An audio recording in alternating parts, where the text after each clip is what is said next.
All right, well, let's get started.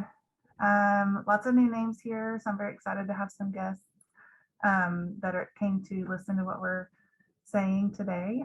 My name is Eastin, and I am the chair of the Evidence-Based Healthcare and Implementation Interest Group for SAEM, and I am associate professor of EM at University of Arkansas in Little Rock.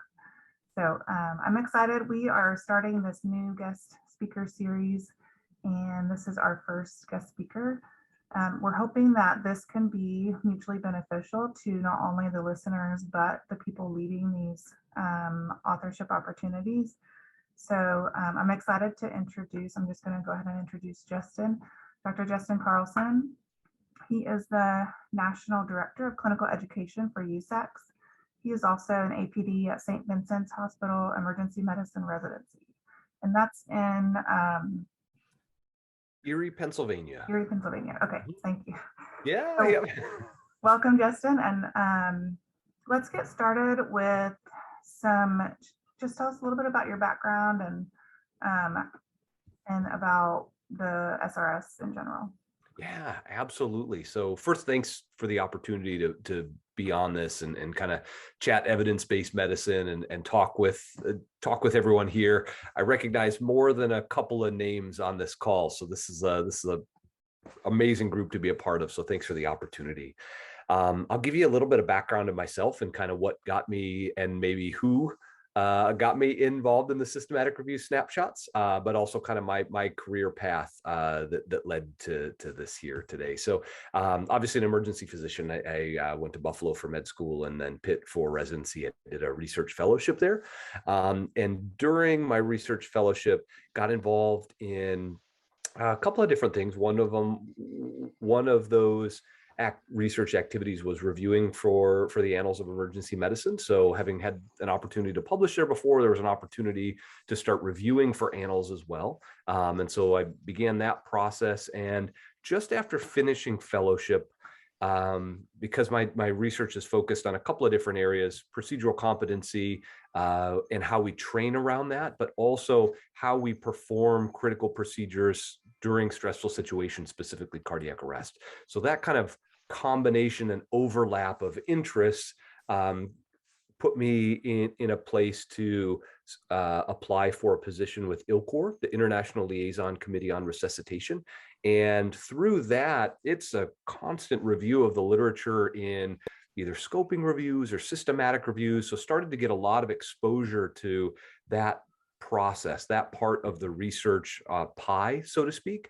And so I really had an opportunity to be involved in several different systematic reviews and guideline writings through ILCOR. Also in the role of reviewer for Annals, I had the opportunity to start to meet several members of the Annals editorial board and start to write some different pieces for Annals, specifically for the systematic review snapshots. The previous director, Dr. Mike Brown, was involved in that process. Yep, I see him waving there. And there became an opening actually for an editorial position with the systematic review snapshots. I'd reviewed for those, I'd written them before, and so volunteered a bit of time over several years for the series. So then moved into that role. And then as things evolved, when Mike stepped down, I took over as the lead for the systematic review snapshots and now have a team of myself, Mike Gottlieb, and Alan Jones, who are the three editors who really review the content for the systematic review snapshot and try to ensure that they're the highest quality reviews for our practicing partners out there. So that's a little bit of the background of kind of what brought me to this. And as you mentioned, I'm also APD for our residency program. We have a small community. I'm based at a community teaching hospital in Erie, Pennsylvania. Sees about 65,000 visits a year, but we have a residency associated with that I'm obviously pretty involved with as well. Great. Thank you for all of that information. I forgot to say at the beginning, if anyone has questions, feel free to chime in or to put it in the chat, and we'll be watching for questions in the chat. Mm-hmm. So I'm going to share my screen just briefly, just for the people on the call who may not have seen a systematic review snapshot before. So we're going to go through this in a little more detail later, but here is just an example. And so can you Um, Kind just of. kind of explain the general, but we'll do like the start to finish later, but just Yes. like what is a snapshot? Mhm. Absolutely. So these have been a recurring section of Annals for a few decades, and really came out of trying to synthesize down some of the systematic reviews that come out specifically from Cochrane. So the one that got emailed out before, the chest ultrasound, the full systematic review in Cochrane is close to 80 pages. And it's really hard to imagine that any of our partners working clinically are going to read through that. Even most researchers, really, are they really going to read through 80 pages? And so the focus was to say, hey, look, when we have high quality systematic reviews that may really help us to understand as close as we believe to the truth as far as where the literature stands, we should try to synthesize that down to distill it down into a simple, easy to read, high yield publication that shares that information out then broadly with our clinical, with all the rest of us, specifically for clinicians who might not have an EBM background or research background. And so that's part of the reason why it's usually 2 pages, maybe a little bit more, kind of highlighted in some big sections with usually just one table, not a lot of, details about risk bias and those sorts of things, and a take home message right up front. So it's right there for if people are flipping through and really want to know, hey, what is the answer to this question? And they're pretty much always designed with a question as the title and the answer right underneath it in the take home message. Do you get a sense of how popular these are for the readers? That's a good question. I don't have the number of downloads relative to other things. That actually is a good thing that I probably should Yeah, I didn't give put you that notes there. question That's ahead it. of time. Sorry. Yeah, no, that's a great question. We actually just had our Annals board retreat last week. So I know these numbers are close at hand. I can say that regularly these are identified as high yield areas when people comment on articles that they look at or reference or refer to from Annals of Emergency Medicine. Yeah, I agree. I definitely look for these when I want a quick answer to a clinical question. Um, who who do you have in your pool of authors? Like, what kind of authors are you using currently, and what are they like? Yeah, so the way it works is we, meaning the three of us, myself, Alan, and Mike, are regularly kind of keeping an eye out for high yield systematic reviews. We also have people that send them to us, not infrequently. So this one that's up here is an example where Dr. Bridwell and Dr. Long sent this to us for consideration, sent the original systematic review to the three of us for consideration. We looked at it, kind of discussed it internally, and decided, yes, this would be a great addition to the systematic review snapshot series. So a lot of the authors that we have are individuals who have stepped forward saying, hey, this is a systematic review we believe is valuable. We'd like you to consider it. So I get probably somewhere between 100 to 130 systematic reviews sent to me each year. So a couple every week to consider. Most of them do not often make the cut, but the folks who submit them to me for consideration, and that's just through email, the author group that sends them to me, and if we say yes, those are the ones who ultimately end up writing it. What kind of skills do you think make people either more or less successful in writing these? One of the real keys is, and this is why I think this Cochrane review is a really good example. There's a lot of information that's in those reviews, right? But translating that knowledge into an easily digestible piece that still touches on some of the limitations, right? It can't blow off that, there might have been heterogeneity or risk of bias in certain areas, but that is able to distill that down for our partners who may not have, our clinical partners who may not have any research background. That's the real skill, because it's easy to write. It's actually easier to write a lot of information. It's very hard to write a concise 1 to 2 page summary document that helps to answer that question. Are there some times where you have like Cochrane reviews that you definitely want a snapshot made out of? And how do you go about that process? Do you have a pool of authors that you contact? Mhm. We've had a couple of folks who have reached out, several folks who have reached out over the years, usually with an area of interest. So they may say, look, I'm really interested in orthopedics or infectious disease or trauma. And so if there's one that comes up, I would love to be love to help write one of those ones. And that way we tailor it to the skill set and the interest of the individual. Um, what would you actually, let's go into kind of the start to finish. I know you've given a little bit of detail on how you approach these, but if you're the author, can you kind of say how do you start and how do you get to this product? Yes. So if I'm writing one of these, the first is a really deep dive into the actual systematic review itself, is to really understand each of kind of the subheadings that are here, the data source, study selection, those sorts of sections. And as I'm reading through it, usually a couple of times, thinking about, what is the main take-home message and what are the few key pieces that I want to put into a table, something that kind of summarizes the findings. Not everything, because again, we want to really shorten this down so that folks can look at it.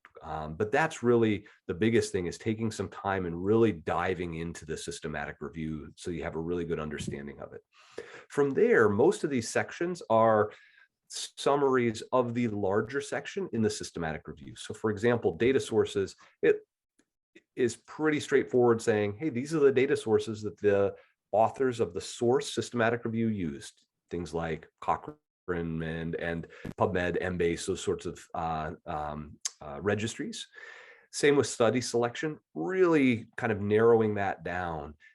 Oftentimes what that means is multiple secondary and subgroup analyses are not necessarily included in the systematic review snapshots. So let's pick the area where the authors really designed to focus their primary efforts. That's the same for the data extraction and synthesis of the main points, the main take-home approaches that they used, and oftentimes letting a lot of the secondary and supplemental pieces get pulled out from the original systematic review as it gets translated into one of the snapshots. One of the areas that we've really seen a lot of comments and feedback on is the commentary piece, which is similar to a discussion, although very short. Couple of paragraphs. You can see here 3 paragraphs. That's really it, and they're pretty short. Helps to put it into context, but also highlight some of the limitations of the source systematic review. And the kind of summary of the Cochrane systematic review and the commentary is all written by the guest authors. Yes. Mm-hmm. So, and they typically would divide that up however they wish amongst themselves. Exactly. So all of this is written originally so Dr. Bridwell and Long wrote all of this. This is all their own work, referring back to the Cochrane systematic review that was performed. I see Peter put a question in the chat: how much does a guest author have to take responsibility for it? So we don't ask them to necessarily redo any statistics or those things. This is reporting on a high quality systematic review that has already been published. I should take a minute and step back. We don't take necessarily any systematic review. Oftentimes they are the ones that are highest quality. We review those internally as an editorial team. And that's part of the reason why I'll get 100+ systematic reviews sent to me a year. And I think last year we published 8 or 9, maybe. Most of them from a methodologic standpoint do not necessarily make the cut. So we don't always ask the authors to do that. Some of that is on us as the editors, to review the source systematic review and make a decision right up front. Yes, this does meet our threshold, or no, it doesn't. The other piece I will say, just kind of about how we select the systematic reviews, we don't typically pull them from emergency medicine journals, since those are kind of in our space. Individuals may have seen those in other areas. So an article that was published in Annals of Emergency Medicine would not necessarily, you know, with our updated criteria, would not also get a systematic review snapshot. They are pulled from areas like Cochrane, JAMA, BMJ does several. Journals at that level, and again, outside emergency medicine where we may not necessarily be reading them regularly. Yeah, that's a good point, because we want EM relevant things that we may not be coming across on a day-to-day basis. Yes. What do you think the time investment is for a potential author? I would say the largest time investment, honestly, is probably reading through the systematic review. You know, this one is on the order of 80 pages. Many of them do have large supplemental appendices. And just getting through that can take several hours to really read through that and have a reasonable understanding of the parts that we would like to summarize and synthesize for it. The writing of it, most of these are on the order of, I would say, 1,000 to 1,200 words. So the writing oftentimes does not take nearly as long as the prep work, which is the reading of it. I will say too, all of us as editors, the three of us who are there, when we are serving as the decision editor for it at the Annals of Emergency Medicine, we actually ask the authors to send it to us just via email first, so we can work kind of collaboratively. Again, with how many systematic reviews we review and we see and we've worked on, we want to help the authors with the writing process and make sure that it's clear and consistent with the style that we've had before. So even before it gets submitted into Editorial Manager, which is our software, we as the editors have some back and forth with the author group to help them craft it before it even goes out for review. Awesome. Yeah, I have written one of these. It's been a few years, but I would say it's probably several days of prep work and writing and collaboration with colleagues. And it takes the even before the writing is probably, like you said, the most time intensive part. Yes, I think it's like organized and yeah, right. It's like a good study where the prep work really, you do that well, the rest of it is a lot, reduces a lot of headaches downstream, makes it a lot easier. How are there opportunities, I guess, for authorship, and then how do people get involved? Yes, absolutely. Absolutely. So yes, there's always opportunities. We're always looking for new individuals to join the author group, to be involved in that. Best way is contact me. So if you have a systematic review that is one of those kind of high profile ones, and even if you're not really sure, hey, this looks like it might be something, would you consider it? What I try to do with everyone who sends me a systematic review snapshot, a systematic review for consideration for the Snapshot series, is I give some feedback on yes or no. So if it's not something that works for the snapshot, I usually try to say why, right? It's an issue with heterogeneity, it's an issue with this type of bias, something like that. So as a way to at least provide some feedback about why we're going to pass on a systematic review, if so. So it sounds like email is probably the best. Yes. The best way to get involved. There are some people in the audience who have, and he put his email in the chat here. It's J Carlson, CARLSON @usacs.com. I know that there are some people who have authored systematic review snapshots in the group here. Does anyone have any experience they want to share?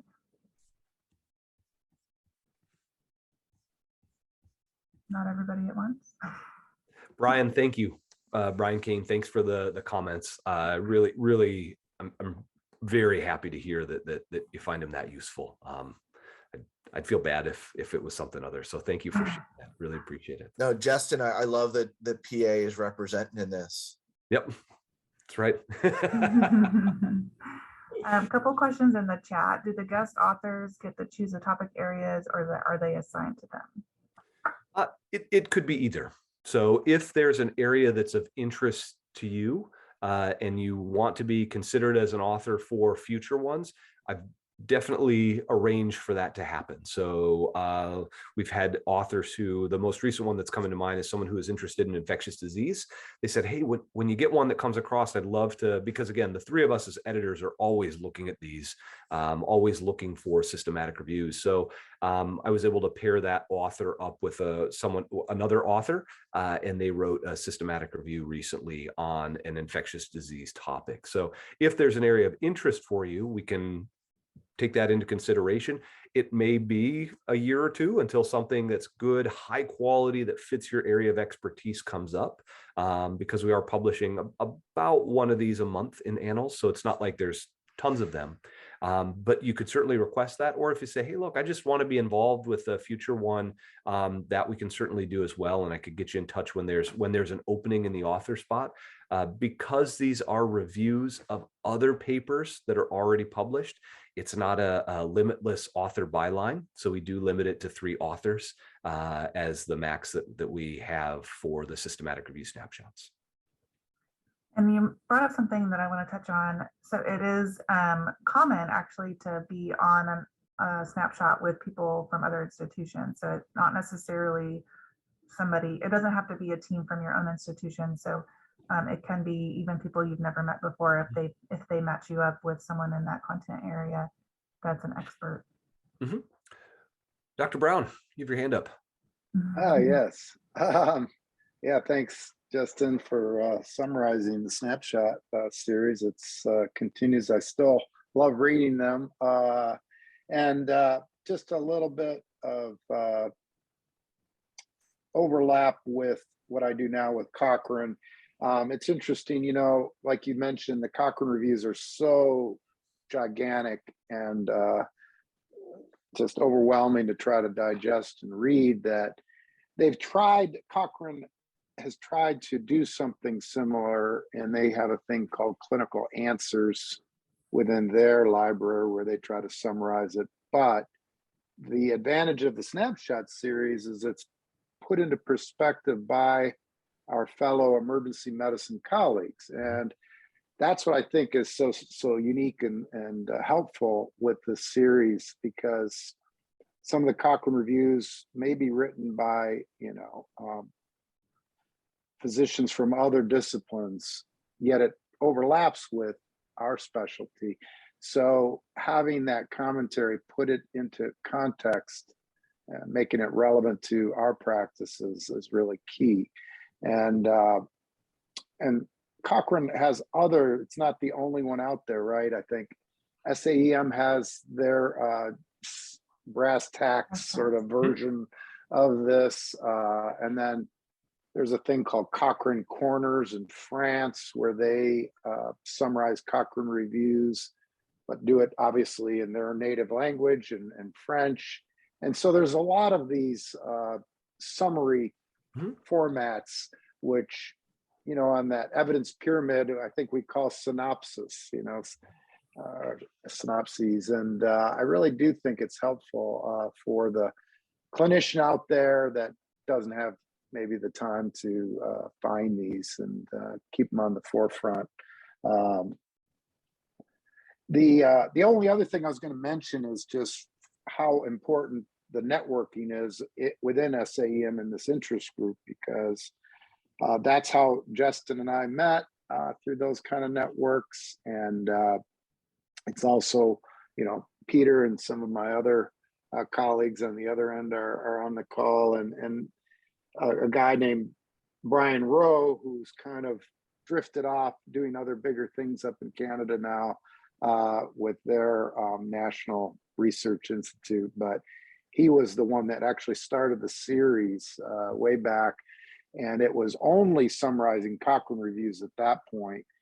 And then we kind of expanded it later. So that I'm just raising that because that networking through an organization like SAEM and the interest group is really what helped me go forward in my career, particularly as it relates to publishing and evidence-based medicine. So look forward to seeing you at SAEM. Thanks, Mike. I will say one last comment that wasn't explicitly mentioned is this is a peer-reviewed publication for the authors. So while it may not carry as much weight as an original manuscript, it does count, likely towards promotion. So that is an added benefit to for the writers. Yeah, absolutely. I see one other question there from JJ. Can you snapshot your own systematic review? We don't have hard and fast rules to say no. We would prefer that somebody else summarize it to provide a fresh perspective of the data that are there, the information and the commentary. What I will say is just a little bit of the back end, kind of, this is the little bit more of the nuts and bolts, but after a systematic review snapshot it goes through peer review, you get comments back, make the comments, and it's accepted.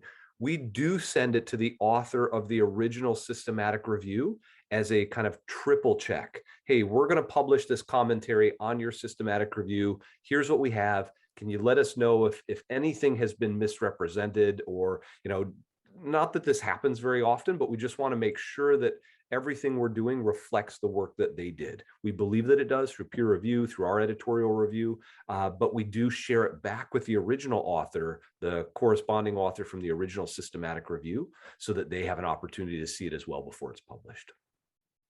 Very cool. Any last minute questions before we're approaching 11:30?